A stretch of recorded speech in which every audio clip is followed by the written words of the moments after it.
හිතන කලින් කොයින්ද මේ භාෂාවේ මම රැප් භාෂා පරමේශ්වර භාෂාවෙන් මම තැටියෙ නෙමේ සුදු ඒ කාලේ ගැව්වේ සාස්පානේ ඒකයි මම තොට ළඟ අදටත් බයින්නේ ආසාවෙන් මත්‍රකුසව ප්‍රභාගෙන් බේරා දෙන්න කියා ගමේ උන් බර වුණා මේ ඝර්ෂණ බලේ විනාශ වුණා තව වදින්න ආස වුණා මම අසම ගල් බොන් ගල්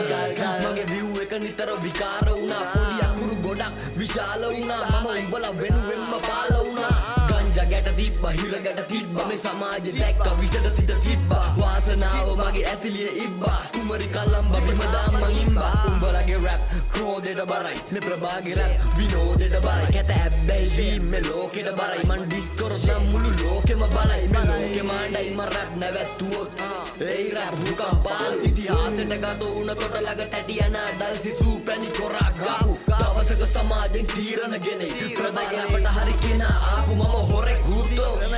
ඔව් ඔබේ හදවත්